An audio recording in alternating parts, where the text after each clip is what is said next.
Hello student, good morning to all. हमने पिछले classes में स्टार्ट किया सेल, कोशिका, जीवन की इकाई। तो इस क्रम में हमने इंट्रोडक्शन और कोशिका सिद्धांत के बारे में पढ़ा। कोशिका सिद्धांत में स्लीडेन, स्वान और विर्चाव ने ये बताया कि प्रत्येक जीव का शरीर एक या अनेक कोशिकाओं से मिलकर बना होता है। कोशिका जो है वो कोशिका के उत्पाद से बना होता है, और नया जो कोशिका होता है वो पूर्ववर्ती कोशिकाओं से ही मिलकर से बनता है, उसके विभाजन के फलस्वरूप या रिप्रोडक्शन के फलस्वरूप बनता है। आज हम कोशिका का एक समग्र अवलोकन करते हैं, एन ओवरव्यू ऑफ सेल, है ना, कोशिका का समग्र अवलोकन। इसके पहले हमने ये पढ़ा है कि जितने भी जीव जगत के जितने भी प्राणी हैं, चाहे वो एक कोश की हो या बहुकोश की हो, चाहे वो प्लांट्स हो चाहे वो एनिमल्स हो, उनकी जो मूलभूत इकाई होती है वो कोशिका ही होती है, एक सेल ही होती है। एक सेल के अंदर सारी जैविक क्रियाएं होती हैं। उन जैविक क्रियाओं को करने के लिए सेल के अंदर सेल ऑर्गेनल्स, है ना, कोशिकांग पाए जाते हैं। यहाँ पर हम अगर बात करें प्लांट सेल और एनिमल सेल की, तो 9th में आप लोगों ने प्लांट सेल और एनिमल सेल के को प्रयोग के द्वारा ऑब्जर्वेशन इसका किया था। प्लांट सेल में हमने प्याज की सिंपल कोशिका को लिया था, प्याज की कोशिका को एक प्रारूपिक पादप कोशिका मानकर लिया था। तो हमने देखा था कि इसके सबसे बाहरी सतह पर एक थिक लेयर था, एक मोटा लेयर था, स्पष्ट कोशिका भित्ति, सेल वॉल थी, है ना। और फिर इस कोशिका भित्ति के नीचे एक पतला सा मेम्ब्रेन, सेल मेम्ब्रेन के रूप में या कोशिका का झिल्ली के रूप में पाया था। हमने मनुष्य के गाल के सेल का ऑब्जर्वेशन किया था, जिसमें हमने कोशिका के बाहर थिक वॉल नहीं पाया था, यानी सेल वॉल नहीं पाया था। इसमें हमने केवल एक पतली झिल्ली पाया था, जिसको हम कोशिका झिल्ली कहते हैं। अगर आप एक एग होता है, अंडा होता है ना, किसी भी जीव का अंडा जो होता है वो एक कंप्लीट सेल होता है, एक ही सेल होता है वो, ठीक है। तो अगर आप नॉन वेजिटेरियन हैं, अंडा खाते हैं, तो आपने कभी फोड़ा होगा अंडा को। तो अंडे के बाहर चूंकि ये एक कोशिका बाहर है, एटमॉस्फेयर में रहता है, इसलिए इसके प्रोटेक्शन के लिए एक कैल्शियम कार्बोनेट का बना हुआ या क्रिएटिन का बना हुआ एक वॉल होता है ना। और उसके अंदर अगर उसको फोड़ते हैं तो एक पतली सी झिल्ली होती है, मेम्ब्रेन होती है, ठीक है। तो ये जो है वो कोशिका झिल्ली होती है, सेल मेम्ब्रेन होती है। ये प्लांट्स में और एनिमल्स में दोनों में पाया जाता है। जितने भी यूकैरियोटिक जीव हैं, जो विकसित जीव हैं, यूकैरियोटिक कब कहेंगे? यू मतलब सत्य यानी विकसित, और कैरियन मतलब न्यूक्लियस, ठीक है। तो ये सब हम पहले पढ़ चुके हैं, हालांकि फिर भी मैं रिपीट कर रही हूँ। तो यूकैरियोटिक जीवों में दोहरी झिल्ली से, दो डबल मेम्ब्रेन का घिरा हुआ केंद्रक होता है ना। और उस केंद्रक के अंदर फिर क्रोमेटिन जाल होता है, जो विभाजन के समय क्रोमोसोम्स का निर्माण कर देता है। छोटा और मोटा हो जाता है, संघनित हो जाता है, उसकी जाल जो है वो खुल जाती है और यह क्रोमोसोम्स का निर्माण कर देता है। लेकिन जो प्रोकैरियोटिक है, प्रो मीन्स प्रिमिटिव, प्राथमिक प्रकार का, और कैरियन मीन्स केंद्रक। तो प्राथमिक प्रकार के केंद्रक में केंद्रक के चारों ओर न्यूक्लियर मेम्ब्रेन नहीं होता, दोहरी झिल्ली से घिरा हुआ नहीं होता। दैट मीन्स इसके अंदर का जो पदार्थ है, जैसे कि अभी हमने यूकैरियोटिक में पढ़ा क्रोमोसोम्स, ये कोशिका के अंदर, कोशिका के ही अंदर होता है। क्रोमोसोम्स जो है वो क्रोमेटिन जाल के रूप में, ठीक है। अब जैसे प्रोकैरियोटिक में हम बैक्टीरिया वगैरह को ले लेते हैं, है ना। तो इनमें इनका जो गुणसूत्री पदार्थ है, जो कि अनुवांशिक पदार्थ होता है, डीएनए होता है, इसमें चारों तरफ झिल्ली नहीं होता है, ये कोशिका के अंदर ही होता है। प्रोकैरियोटिक और यूकैरियोटिक कोशिकाओं में इसके आयतन को घेरने हेतु एक अर्ध तरल या सेमी फ्लूइड द्रव मिलता है, जिसको कि कोशिका द्रव्य या साइटोप्लाज्म कहते हैं। प्रत्येक जीवित कोशिका में कोशिका के अंदर एक लिक्विड पदार्थ भरा हुआ होता है, इसी लिक्विड पदार्थ को साइटोप्लाज्म कहते हैं। और इसी साइटोप्लाज्म में कोशिका को के जैविक कार्यों को करने के लिए कोशिकांग स्थित होते हैं। जैसे कि यूकैरियोटिक सेल्स में प्रकाश संश्लेषण को क्रिया को करने के लिए क्लोरोप्लास्ट, ऊर्जा के फॉर्मेशन, एटीपी ऊर्जा के निर्माण के लिए माइटोकॉन्ड्रिया, है ना। इस प्रकार के कोशिकांग जो है वो इस साइटोप्लाज्म में या कोशिका द्रव्य में होते हैं। जबकि प्रोकैरियोटिक में इस प्रकार की दोहरी झिल्ली से घिरी हुई संरचना जैसे माइटोकॉन्ड्रिया या क्लोरोप्लास्ट नहीं पाया जाता। तो इसके लिए इसके सेल मेम्ब्रेन में ही कुछ संरचनाएं होती हैं जो श्वसन का कार्य कर सकती है या प्रकाश संश्लेषण जैसे कार्य को करती है। ये हमने जीवाणु के चैप्टर में पढ़ा था। ठीक है, तो जैसे कि मैंने बताया कि यूकैरियोटिक कोशिका में केंद्रक जो दोहरी झिल्ली से घिरा होता है, उसके अलावा बहुत सारी और कोशिकांग सेल ऑर्गेनेल्स जैविक क्रियाओं को करने के लिए, जैसे कि एंडोप्लाज्मिक रेटिकुलम, माइटोकॉन्ड्रिया, माइक्रोबॉडीज, है ना, गोल्जी बॉडीज, लाइसोसोम्स, वैक्यूल्स, ये सब पाए जाते हैं। जबकि प्रोकैरियोटिक कोशिका में केंद्रक कला यानी न्यूक्लियर मेम्ब्रेन न होने से केंद्रक में पाए जाने वाले पदार्थ जो है वो सीधे ही इसके कोशिका द्रव्य में साइटोप्लाज्म में बिखरे हुए होते हैं।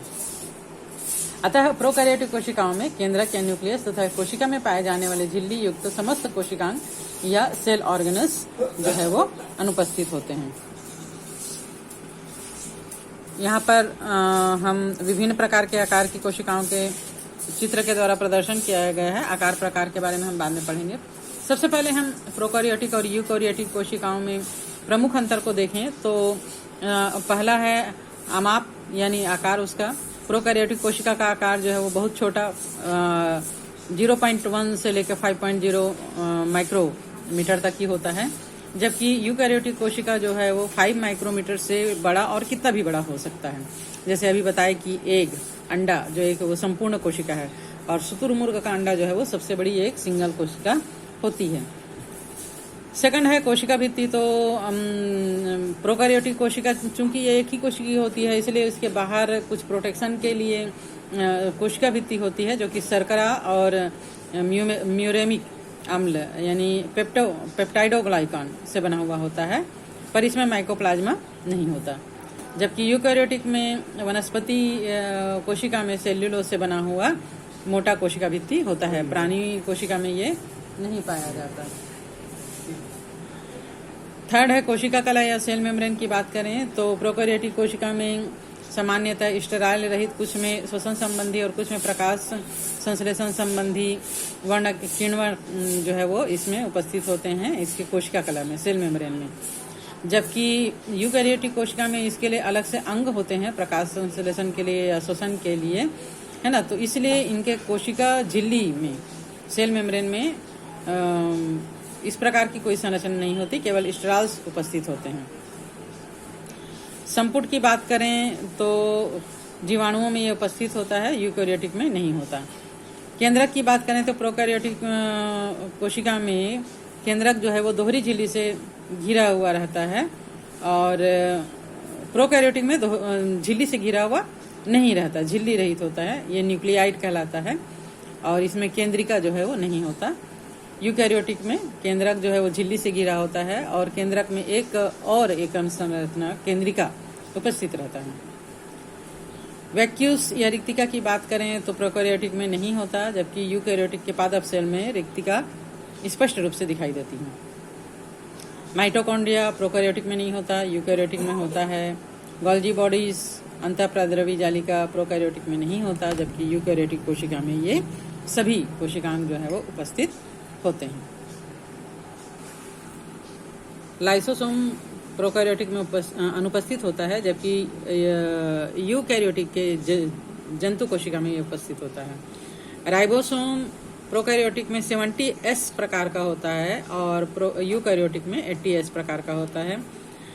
तारकाय या सेंट्रोसोम प्रोकैरियोटिक में नहीं होता, यूकैरियोटिक में जंतु कोशिका में स्पष्ट रूप से होता है। प्रकाश संश्लेषी उपकरण जो है वो झिल्लियों में क्लोरोफिल A और B युक्त नीली हरी शैवाल में फाइकोसाइनिन और जीवाणुओं में जीवाणुविक क्लोरोफिल उपस्थित होता है, जबकि यूकैरियोटिक में युग्लिना में वनस्पति कोशिका और युग्लिना में हरित लवक के रूप में क्लोरोफिल A क्लोरोफिल B होता है।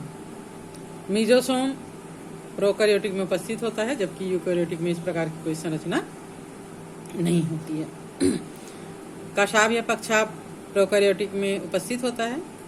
ये 9+2 तंतु की संरचना अनुपस्थित होती है, और यूकैरियोटिक में अगर ये उपस्थित है तो 9+2 और प्रोटीन और लिपिड की संरचना होती है।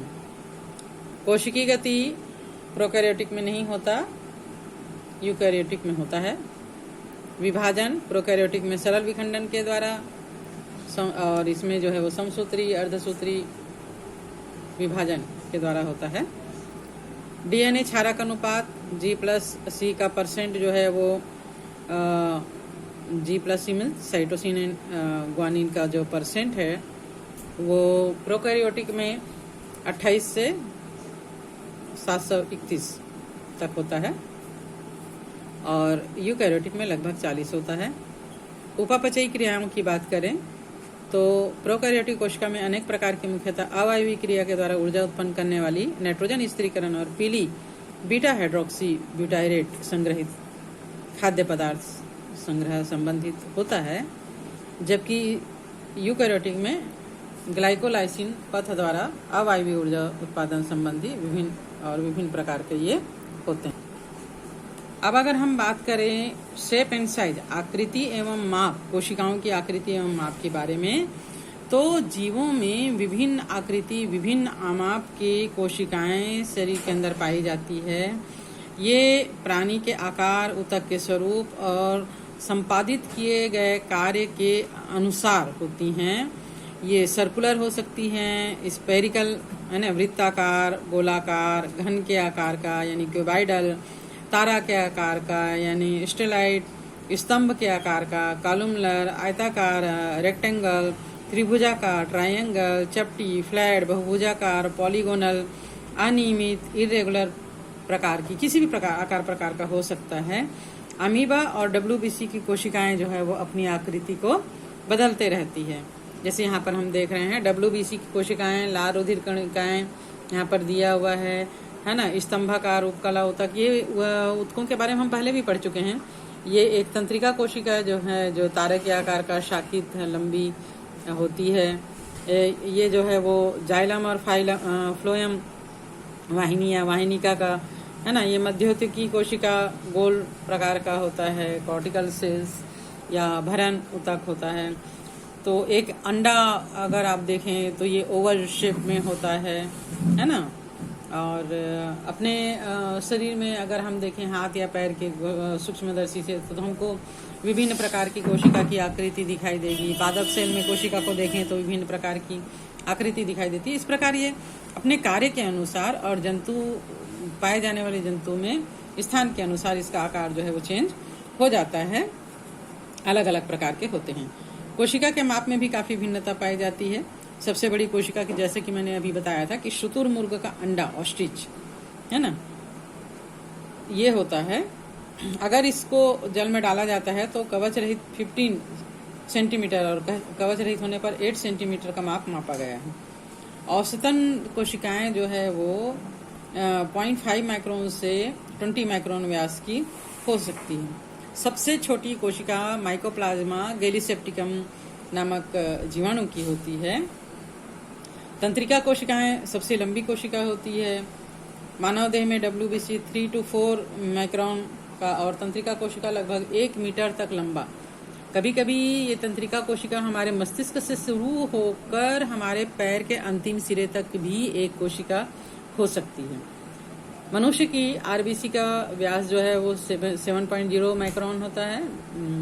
और सबसे छोटी कोशिका जैसे कि मैंने बताया माइकोप्लाज्मा गैलीसेप्टिकम, इसका जो लंबाई है वो 0.3 माइक्रोन होता है।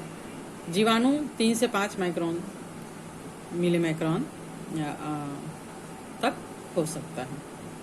तो आज इतना ही। नेक्स्ट डे हम प्रोकैरियोटिक सेल्स के बारे में और थोड़ा डिटेल में स्टडी करेंगे।